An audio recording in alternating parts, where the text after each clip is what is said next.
CPI Velinezhi local കമ്മിറ്റിക്ക് P Shankar സ്മാരക trust ജലസംഭരണി കൈമാറി. കഴിഞ്ഞ 15 വർഷമായി CPM നടത്തിവരുന്ന സൗജന്യ കുടിവെള്ള വിതരണത്തിലേക്കാണ് ജലസംഭരണി നൽകിയത്. കരിമ്പുഴ യു മാധവൻ സ്മാരകത്തിൽ വെച്ചു നടന്ന ചടങ്ങിൽ CPI ജില്ലാ കമ്മിറ്റി അംഗം K മല്ലിക, വെള്ളിനേഴി ലോക്കൽ കമ്മിറ്റി സെക്രട്ടറി ആലംകുണ്ടിൽ രാധാകൃഷ്ണന് കൈമാറി ഉദ്ഘാടനം നിർവഹിച്ചു. അതുപോലെ വെള്ളിനേഴി പഞ്ചായത്തിൽ അവിടുത്തെ ഈ കുടിവെള്ള പ്രശ്നം ഒരു വലിയ ഇതാണ് എന്നുള്ളത് ആദ്യം ഓരോ വീടുകളിലേക്ക് വെള്ളം കണ്ടിയിൽ കൊണ്ട് കൊടുത്തുകൊണ്ടിരിക്കുകയായിരുന്നു ചെയ്തിരുന്നത്.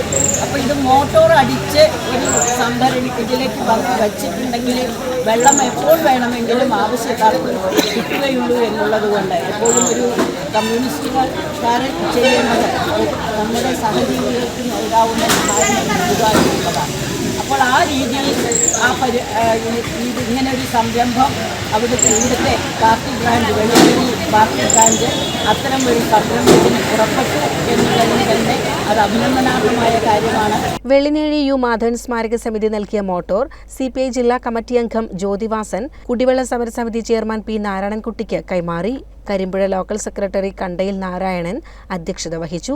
K Narayanan, KT Ramachandran, Balasubramanian, AK Rajeesh, Veerendrakumar, MC Ashwin തുടങ്ങിയവർ ചടങ്ങിൽ പങ്കെടുത്തു.